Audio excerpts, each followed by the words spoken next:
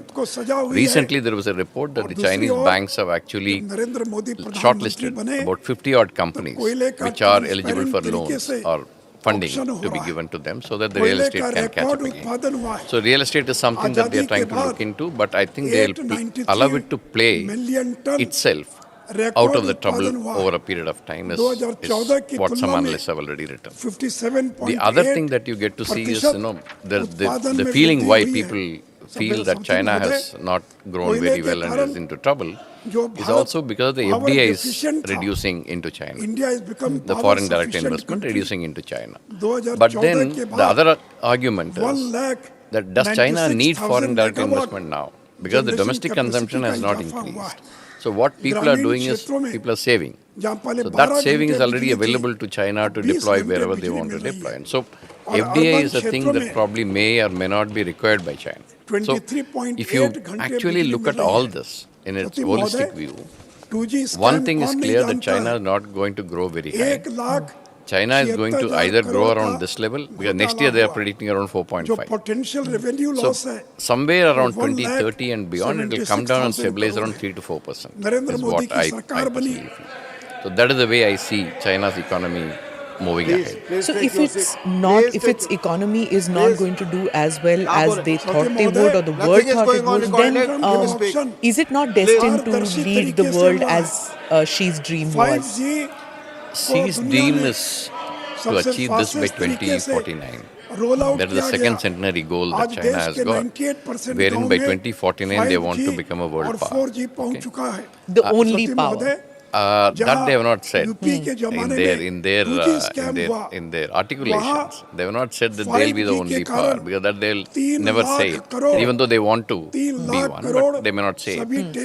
But they want to become a world power by 2049. So they have a period of approximately, starting from now, about 25 years to do what they want to do with that particular thing. And not only the economic growth, even if you look at the military reforms and the military reform that have been going on, and the effort on increasing the jointness and the integrated operations and amphibious operations, etc., you find that it's going to be time consuming. All these are going to take time. So what comes to one's mind, based on your question on whether they'll be able to lead, I would like you to look at only the growth of US and other developed economies. None of them grow very high percentages. Correct. This year, US has grown 2.5%. So compare that with 4.1%. Compare that with 5.2%. But only difference will be US grew on $27 trillion, 2.5%, whereas China grew on 5.2%, on $17 trillion. There will be some adjustment that you need to do for that. Based on all this, even if you see, none of the developed economies grow beyond 3 to 4% in a year. And look at Germany this year. is also not doing too well. None of the economies are really doing too well. So these are the years probably we are going through a lot of difficulties in the post-COVID session, etc. But please also look at how China's export is growing. Okay. While domestic demand is not actually picked up, the exports are growing. But of course, exports, today only the National Bureau of Statistics reports have come out. They say that since last year, compared to last year, exports have reduced by 5% is what they have said. But how is China making up this GDP? China is making up this GDP. If the domestic consumption is not picking up, it is making it up by exporting. So therefore, the export model, which they wanted to avoid over a period of time, is still not happening.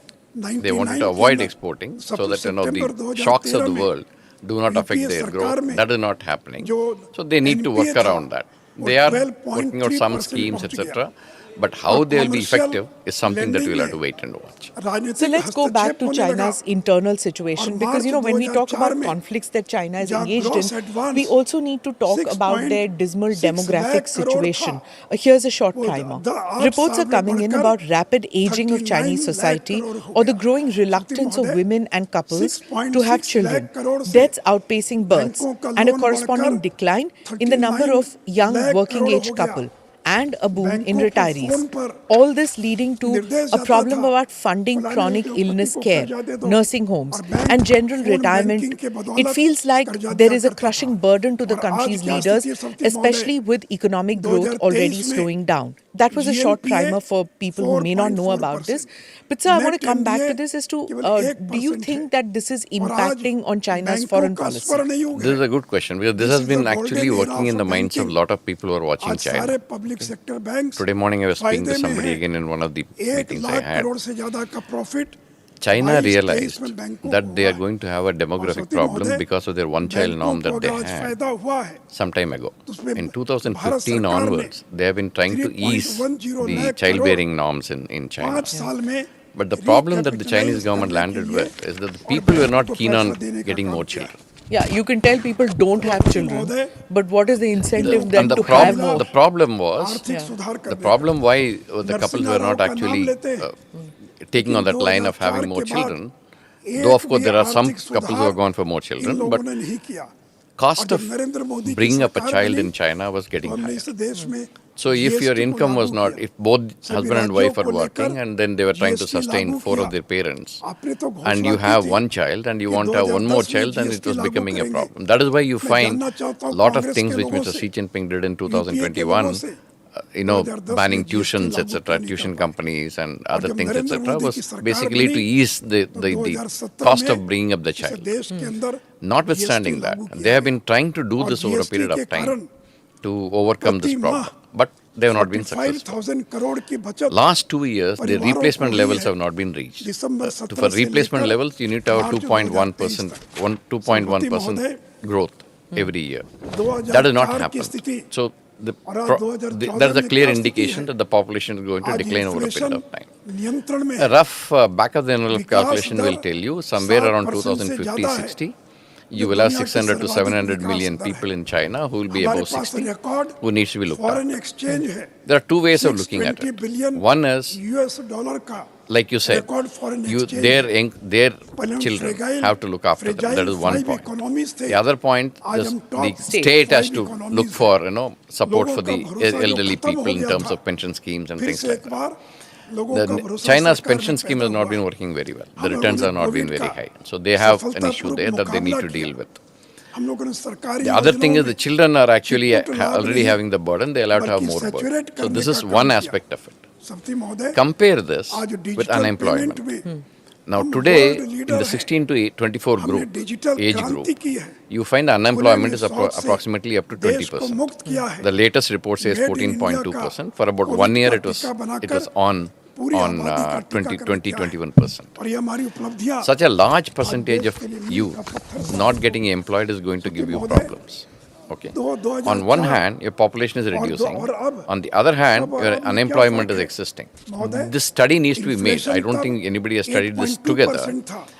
If unemployment is increasing and the number of people seeking employment is decreasing, how is it going to play out in the long $7.6 run? था. That, I think, is a detailed study that needs to be made. We have not done it as yet. That may give you some leverage to say that, unemployment may not be so high. And even the demographic thing may probably cancel this to some extent at some point in time. $305 billion. It may or may not happen. That study needs to be done. But notwithstanding this, in the run-up to this 2049, this is going to be a problem for China.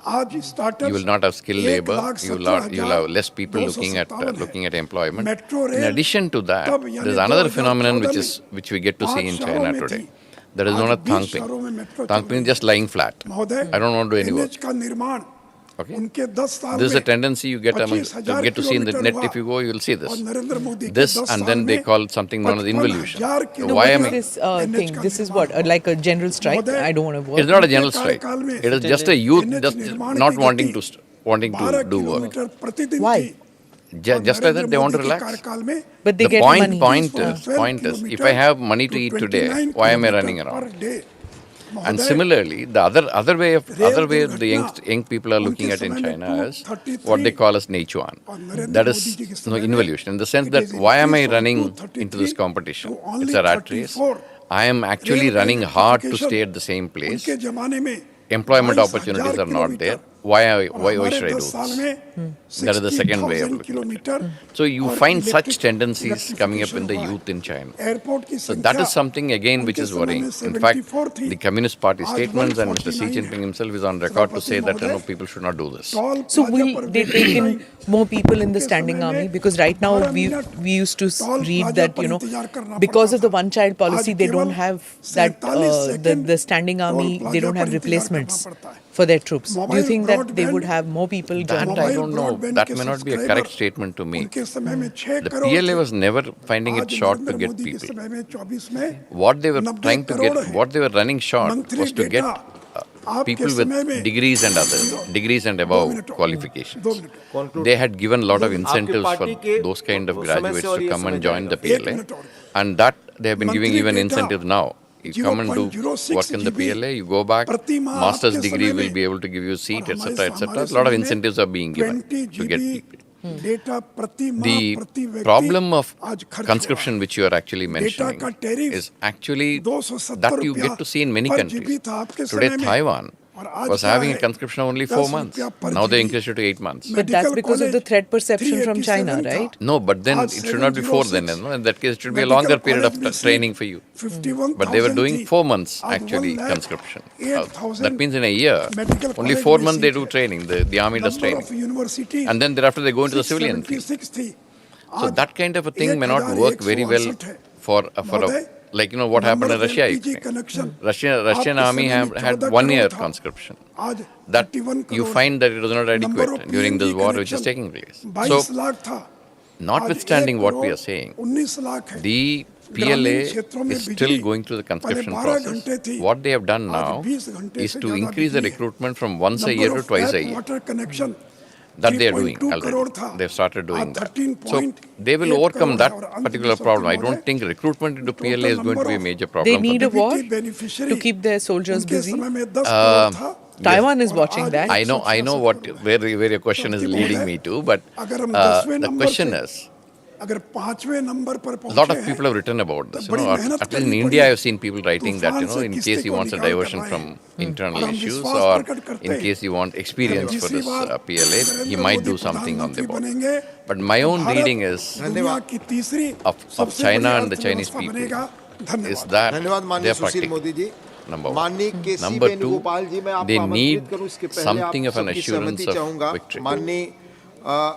That is number two. Every country that goes to war needs that. Of course, at least a fair chance of victory. Let me put it this way. And the third thing is that, if you look at China today, he has actually opened up too many fronts. He has opened up South China Sea, his relations with the US is still on the mend, it's not mended correctly as yet. You have the One Belt One Road initiative which is running into trouble. You have already a India border which is already in question. So you have too many fronts to actually open up.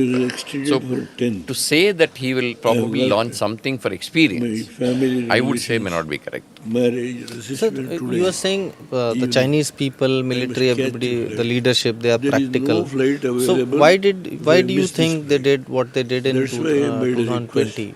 The aggression. 2020, what happened was, I would say that it is a face-off that escalated. And it escalated beyond our expectations basically because for the first time in 45 years we suffered casualties in 2020. In Loksabha, to that extent it happened. And Chinese came in 4 places as you are aware and as ma'am is also aware. The issue that comes up is that it happened. I heard every word. Then Yangtze happened in December 22. But Yangtze was a case which is actually an older case which is, which happened again. I sat in my house.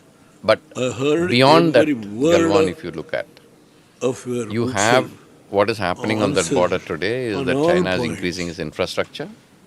The additional troops which had come into that area have remained in that area. That is what the talks are going on even today after 20 rounds of talks. That thing is not complete as yet. So to that extent, if you see that it is a face-off that went out of control, I would put it that way. Out of the 4 areas that they had come in, they have pulled back in some areas. The disengagement has taken place in 4 points, which you are aware. Other than that, of course, 2 other points are under negotiations even now. So if you look at it, I think it is a thing which went out of control. I am saying even now that since the line of actual control is not mutually accepted by both the sides, face-offs might occur even in future, and we need to be careful about it. This is what I've been saying right from 2020 when I went on the interviews many times. That time onwards, I've been saying this, that we need to be careful and we need to be cautious. We need to be looking after the LAC very, very closely. You spoke about the Belt Road Initiative. If you keep that in perspective as to, it was an ambitious project, but at that time they didn't probably know that the roadblocks that will come to their economy. Do you think they were over-ambitious with the Belt Road Initiative? And do you think that Xi will take a back seat on this? Now he will go slow on the BRI? Stayed in his house. On the One Belt One Road Initiative, I call it One Belt One Road. Because I'm a farmer. One Belt One Road Initiative initially started in 2013 when he announced in the Nur Sultan Nazarbayev University in Kazakhstan. But he made me and then it started. The thing that we saw around that time was any project that China was doing was clubbed into One Belt One Road Initiative. Any project in any country that they were doing, everything was getting clubbed into One Belt One Road. He was not able to come to this house. And they started with lot of gusto, and then they put in a lot of money. So far, my understanding and calculation is that they've invested approximately about $1 trillion into that project. But if you look at the investment starting from 2019-20 onwards, you find there's a downward trend in the investments in One Belt One Road Initiative. The reasons are 2. One is that China's economy itself is not doing so well, and so they won't have probably put so much money. 2, there was some pushback from some countries on some projects. Like Malaysia initially said they don't want the project, then they went renegotiated and given it, etc. The book was written.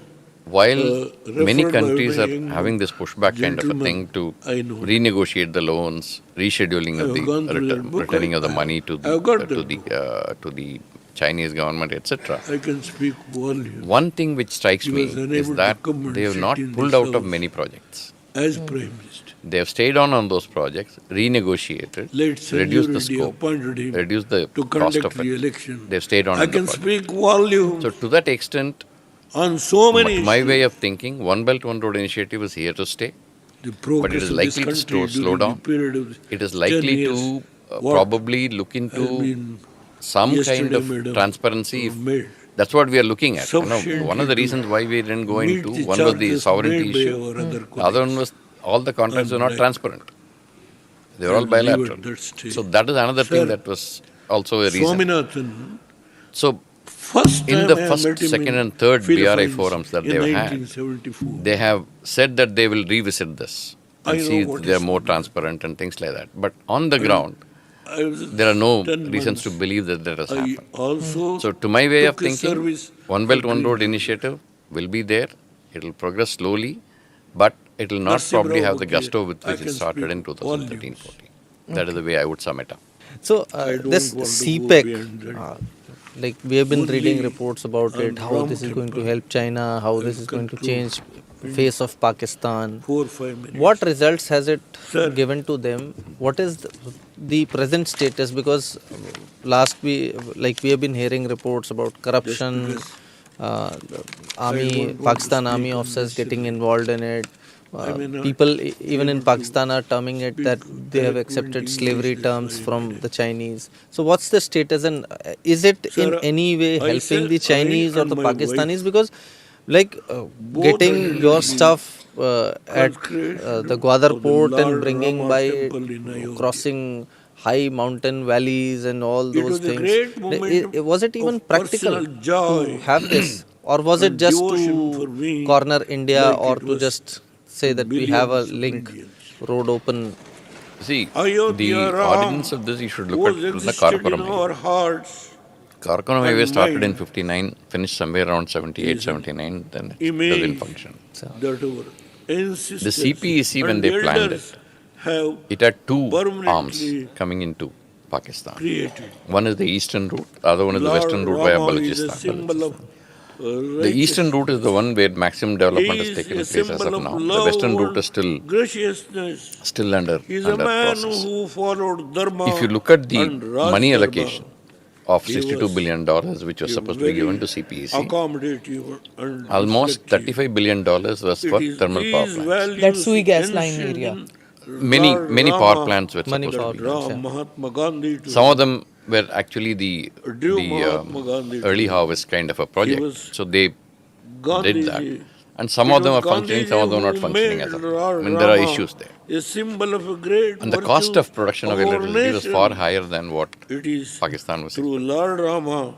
The other projects of mainline railway line and the metro, etc., those are again being negotiated. They've created a group which sits together and meets, both the sides meet each other and then decide what needs to be done. It's a periodic meeting that takes place.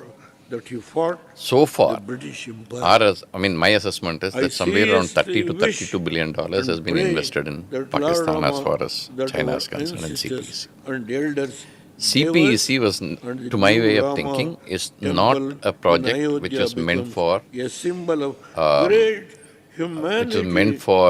would say, economic benefits of China. To my way of thinking, it is another access to Arabian Sea. That is what they are more important. So if you look at the map today of India, China there, Pakistan this side, Myanmar this side. You have a China-Pakistan economic corridor coming to the west of India. You have a China-Myanmar economic corridor coming to the east of India. The string of pearls, as they say. String of pearls contains other things. As Booz Allen Hamilton made this report in 2004, we don't subscribe to that view of string of pearls. In addition, recently the Thailand Prime Minister, when he went to China, has mentioned that they are going to probably create a canal come road, etc., along that Kra Isthmus which they were planning to have earlier. So these are all, if you look at the map and then sit behind and see, you find one line coming to the west, one line coming to the east like this. Basically, it appears that China was wanting to bypass India and come to Indian Ocean region. The origin of this is actually rooted in something known as the Malacca dilemma, which Mr. Hu Jintao had enumerated in 2004. He says Malacca is going to be a dilemma for us because that's a choke point kind of thing. So these actions will also avoid Malacca. So if you look at it from that strategic point of view, while it could have economic benefits in some form or the other, like for example Gwadar could function as some base at some point in time in future. They have said that they'll create a Chinese city with 50,000 houses and 500,000 people living there. What is the reason why a Chinese city should be created in Gwadar? Right? So it could become a base at some point in time. Not ready as yet. Some point in time it might become. So the aim is strategic. One is strategic, that is to get to the Indian Ocean. Two, you have the economic, some kind of returns will come out of this in any case. May not be to the full extent because Pakistan has been going to China to reschedule the loans, etc. already. So that money is not going to go back to China full. There is a given. But they will get some returns out of it. So I think if you look at it from... Good luck with that, trying to get money from Pakistan. Yeah, at the moment Pakistan itself is looking for money everywhere. So that is going to take a long time. Because this we predicted even in 2017 when the Dawn paper actually leaked the draft CPEC document, which was studied around that time in great amount of detail. And you found that, the returns, the money that was to be returned by Pakistan will start biting it from the year 2021-22 was the assessment that was made even at that time. So that is happening even now. They are in no position to actually return that kind of money. So they are going to get into trouble because of that. So I want to talk about that 20th Congress of the CCP that was held and the impact that had on Chinese politics and on China's external policy. Here's a short primer for our audience before that. The 20th Congress of the Chinese Communist Party CCP was held in October 2022. It was quite naturally seen as a historic occasion, but the high drama that happened made it more than an event. It marked the start of Xi Jinping's third term as the top leader of China and ended the post-Mao convention that top leader retires after serving 2 terms of 5 years each. The closing ceremony video showed Xi's predecessor as General Secretary of the CCP, Hu Jintao, being escorted out of the meeting visibly against his wishes. This was captured on camera and broadcast live, but never shown again on Chinese media. Other top leaders at the event kept calm and carried on, as if the drama was not happening. Xi's control over everything in China started then and is complete now. So is this right? Is Xi's hold complete or is it tenuous right now? What is your reading? It's a very good question. You see, if you look at that video, But basically, when Xi Jinping was sitting without any kind of emotion or anything. Mr. Hu Jintao tried to look at some paper. Person next to him tried to tell him not to do that. And then Mr. Hu Jintao went and spoke something to Mr. Xi Jinping. And then he was guided out. That is the video actually it showed, the way it showed it. But then if you look at the results of the 20th Party Congress, just now I am remembering the speech. You look at the our Politburo, Prime Minister was given in Goa, the number of people who allegiance to Mr. Xi Jinping. You look at the Central Committee, which is of the 300 people. Look at the way they are actually formed, whose loyalties were to whom, etc. If you look at a detailed analysis, which we did at some point in time, to me it appeared that Xi Jinping was on a strong footing with all this Politburo Standing Committee, Politburo and the Central Committee and the alternate Central Committee coming up together. If you analyze each and every person in that particular group, one could make out that Xi Jinping is on a strong wicket as far as that is concerned. That is the structure of that entire. Then came the PLA and the Central Military Commission. You see the way that the Central Military Commission was reorganized. The 7 people which are there earlier, 7 people even now.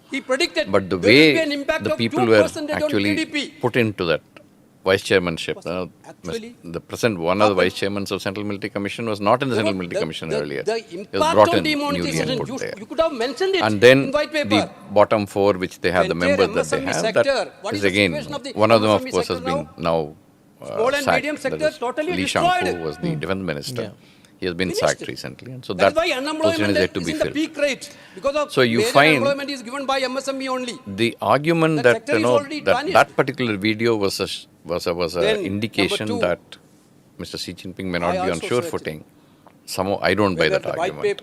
He was actually sitting very pretty, and you find that the structure, the way he has brought in people into Politburo Standing Committee, Politburo, the Central Committee, etc. All allegiance to him. It is most of them who allegiance to him. So there were reports immediately after the analysts started writing. In China, there used to be some factions which used to be working in this political arena. One was the Shanghai Clique, one was the Tides, which is the Princelings, the other one is the Communist Youth League.